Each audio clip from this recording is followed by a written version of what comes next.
When I was diagnosed with a brain tumor, I had that survival instinct in me. I was, like piss and vinegar, and it's not going to happen, and I will survive this. Kimberly Fowler did just that. At 24, she was told she had an inoperable brain tumor with only 6 months to live.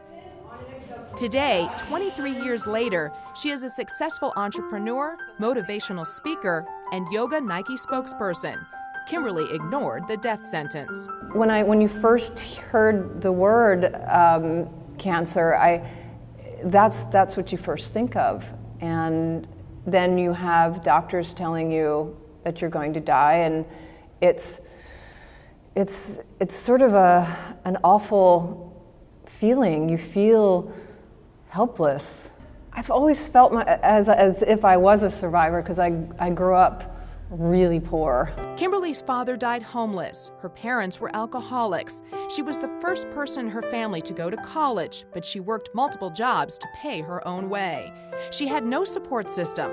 The one constant in her life was sports. Did being an athlete help you in terms of dealing and taking care of yourself post-diagnosis? It helped me a lot because it gave me a focus, it gave me determination, discipline, and that carried me through school, it carried me through law school, and then it carried me through this. Before cancer, Kimberly was on a fast track filled with studying and modeling. But in her last semester of law school, she began having seizures. It was 1983.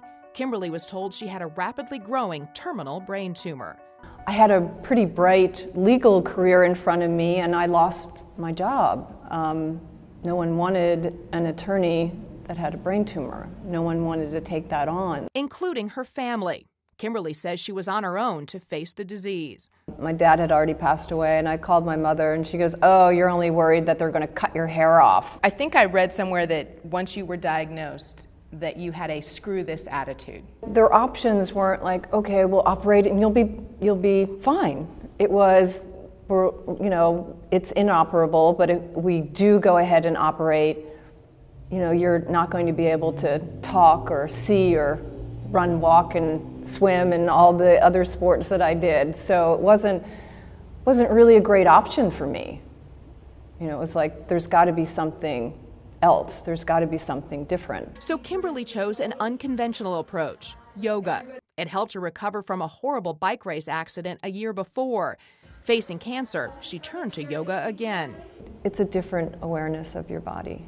You really have, you're really in touch with how everything moves and your breath. So I think for stress, it's amazing.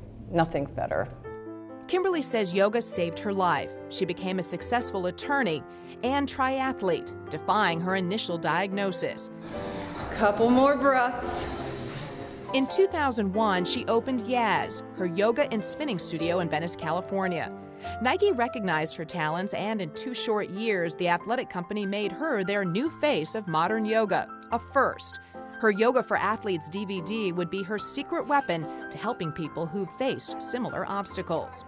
You can get through this, you can do it, I'd like get another opinion, don't be the victim, all the stuff I said to myself, I now say to other people.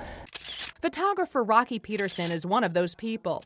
Like Kimberly, she was given a bleak prognosis when diagnosed with a rare sarcoma 4 years ago.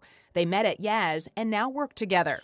One of the things that really helped me so much was spinning and going to Yaz, because I would sit on that bike and just feel like I was doing something good for myself, and it gave me a sense of control, or that there was something I could do, because I really believed strongly that exercise was good for me. Rocky says the cancer has stabilized, and she's determined to keep living. I think that, surrounding yourself with people that are heading in a good direction, that are, positive and determined and strong, which is, Kimberly's like that. One of Rocky's photos will soon appear on an upcoming motivational DVD titled Overcoming Obstacles, starring Kimberly. You take one thing home with you tonight, believe in yourself. the reaction was phenomenal. I went, wow, I think this is what I'm meant to do. Kimberly also is franchising her Yaz studio all over California, and she'll continue her role as Nike's yoga consultant. Now cancer-free, Kimberly truly believes there is nothing you can't do as long as you put your mind to it. If there's any message that I would want to give anyone, it's that there is hope, and that not to give up. There is always hope. Thank you. Thank you.